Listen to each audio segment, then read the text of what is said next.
क्या आपको नया फोन चाहिए? आइए बताता हूँ कौन से नए स्मार्टफोन आने वाले हैं। वेलकम बैक दोस्तों, क्या हाल चाल? बढ़िया सब। तो आज हम बात करने वाले अपकमिंग स्मार्टफोन्स के बारे में। देखो दोस्तों, एक सिंपल क्वेश्चन, मॉनसून कब आती है? बारिश कब आती है? देखो दोस्तों, सिंपल क्वेश्चन है, बारिश कब आती है? ऑब्वियसली मॉनसून में। ऐसे ही स्मार्टफोन की बारिश आने वाली इस अप्रैल मंथ में। जी हाँ दोस्तों, अपकमिंग एक बढ़िया से बढ़िया स्मार्टफोन इस अप्रैल मंथ में आपको देखने को मिलेंगे। तो आज हम बात करने वाले कुछ रिमोट और कुछ इन्फॉर्मेशन के साथ अपकमिंग स्मार्टफोन के बारे में। दोस्तों, जनरली ऐसा कोई ब्रांड नहीं होगा जो अपने स्मार्टफोन को 1 अप्रैल को लॉन्च करेगा।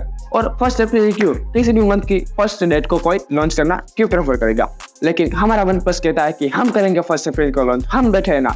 तो जी हाँ दोस्तों, OnePlus करने वाला है उसकी सबसे चहेती सीरीज का लॉन्च, यानी कि OnePlus Nord CE4 का लॉन्च। और बात करें इसके स्पेसिफिकेशन के बारे में, तो इसमें आपको देखने को मिलेगा 7 Gen 3 स्नैपड्रैगन प्रोसेसर, 6.7 इंच का AMOLED डिस्प्ले और 120 Hz फास्ट रिफ्रेश रेट के साथ और भी कई सारे फीचर्स आपको देखने को मिलेंगे। और आज अगर बात करें 3 तारीख की, जी हाँ दोस्तों, 3 तारीख को मोटोरोला Edge 50 Pro यानी कि एक फ्लैगशिप फोन लॉन्च करने वाला है मी फैंटम डिजाइन के साथ। जी हाँ दोस्तों, मोटोरोला एक अपना फ्लैगशिप स्मार्टफोन लॉन्च करने वाला है। और इसके स्पेसिफिकेशन की बात करें तो इसमें आपको देखने को मिलेगा स्नैपड्रैगन 7 Gen 3 प्रोसेसर, 6.7 इंच का OLED display with 144 Hz refresh rate के साथ और भी कई सारे फीचर आपको देखने को मिल जाएंगे। और इसके बाद बात करते हैं सैमसंग की तरफ। तो सैमसंग की तरफ से आपको देखने को मिलेगा सैमसंग का M55 और इसकी लॉन्च डेट अभी तक कोई फिक्स नहीं हुआ है, लेकिन मेरे प्रेडिक्शन के हिसाब से आपको 7 या 8 तारीख को यह स्मार्टफोन देखने को मिल जाएगा। लीक्स और रूमर मिले उस हिसाब से ये एक पावरफुल पैकेज में आपको स्मार्टफोन देखने को मिलेगा। बात करें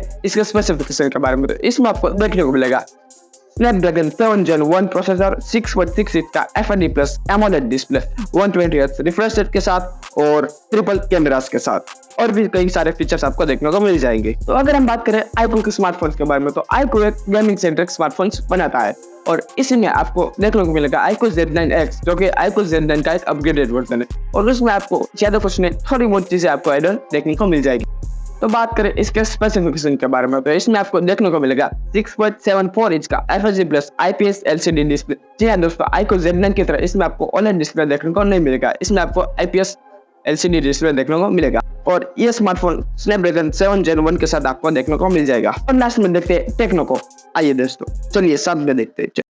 आइए देखते हैं, मजा आएगा। के बाद साइड में दोस्तों लास्ट में आपको देखने को मिलेगा टेक्नो पोवा 6 Pro। जो टेक्नो पोवा 5 Pro आया था उसका ही बड़ा भाई एंड ब्रदर बने मिया देखने को मिलेगा टेक्नो पोवा 6 Pro। और इसके स्पेसिफिकेशन की बात करें तो इसमें आपको देखने को मिलेगा 6.78 इंच का FHD+ AMOLED display, 120 Hz fast refresh rate के साथ और ये आएगा MediaTek Dimensity 6080 प्रोसेसर के साथ। तो दोस्तों, ये थे कुछ स्मार्टफोन जो अप्रैल में लॉन्च हो सकते हैं और इसमें से शायद एक आध स्मार्टफोन लॉन्च ना भी हो, क्योंकि मैंने पहले बोला था इसमें से कुछ रूमर्स नहीं हो सकते, लेकिन मुझ पे चल सकती है। मैं आपके लिए लाया हूँ एकदम सटीक इन्फॉर्मेशन, इसमें से 99% स्मार्टफोन लॉन्च हो ही सकते हैं। तो दोस्तों, ये थी हमारी वीडियो अपकमिंग स्मार्टफोन के बारे में। कमेंट में जरूर बताएगा आप जिस स्मार्टफोन का वेट कर रहे हैं और मिलते हैं अगली वीडियो में। तब तक के लिए स्टे अपडेटेड। आपसे आपको अच्छा लग सकता है क्योंकि मेरे को वो कुछ उसमें नहीं, वो आपको और बात करें इसके स्पेसिफिकेशन के बारे में, तो इसमें आपको देखने को मिलेगा 7 Gen 3 डिस्प्ले